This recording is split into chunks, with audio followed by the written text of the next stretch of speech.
c'est une habitude qui fait partie de son travail. Chaque matin, Jean-Luc, le gardien du refuge de Tracuy, observe la progression des randonneurs qui l'ont quitté pendant la nuit. C'est ceux qui sont partis ce matin, Jean-Luc? Oui, c'est une cordée de deux là, qui sont partis ce matin. Ils sont partis à quelle heure? Ils ont déjeuné vers 2 heures ce matin pour aller au Weisshorn, faire l'arête nord du Weisshorn. C'est une course difficile, longue, c'est une magnifique course. Depuis 1929, ils sont nombreux à utiliser cette cabane qui permet l'accès à quelques-uns des plus beaux 4000 de Suisse.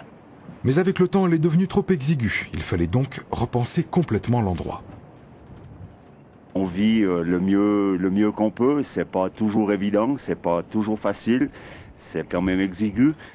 Mais ce qu'il y a de bien, c'est qu'on aura quelque chose de bien après, c'est très positif. Donc là, tu es un peu comme un enfant avant Noël.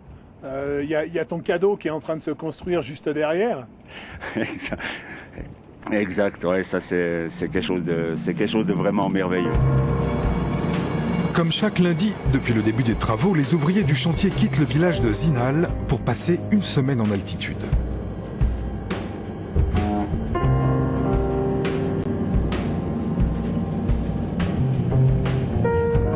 Et comme chaque lundi aussi, une réunion de chantier a lieu avec l'architecte du projet Laurent Saviose, accompagné par son commanditaire, le Club Alpin Suisse. C'est là que se joue le choix des matériaux et que l'on s'interroge sur l'apport en énergie ou le traitement des déchets. Alors, c'est une nouvelle cabane de Tracuy. Là, on se trouve dans le réfectoire où il y aura 116 places pour les convives. À l'image d'une Formule 1, chaque nouvelle cabane est une sorte de laboratoire d'altitude qui se doit de montrer l'exemple pour nos futures habitations plus bas dans la vallée. Le comité central nous a imposé de passer par un concours d'architecture où nous avons laissé complètement le choix libre quant à l'emplacement. Et il s'est avéré que certains bureaux invités avaient pris l'option de garder l'ancienne cabane, de construire autour, ou bien de faire la maison du gardien avec l'ancienne cabane et un nouveau volume. Et puis finalement, le projet qui était le plus fonctionnel, et le meilleur marché aussi, c'est le projet du bureau Sabrizi et Savio.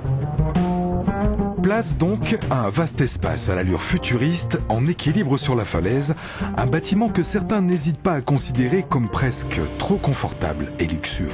Ça, c'est la partie privative du gardien. Sa petite chambre, enfin petite, non, c'est confortable. Mais c'est presque un hôtel de luxe, non? C'est pas tout à fait un hôtel de luxe, non, mais en sachant qu'il est quand même ici 3 mois par année, c'est quand même nécessaire d'avoir un lit, une toute petite douche. On n'y a déjà pas mis des WC. Les WC sont faits ici en bas. Hein. Oui, il faut pas exagérer quand même. Non.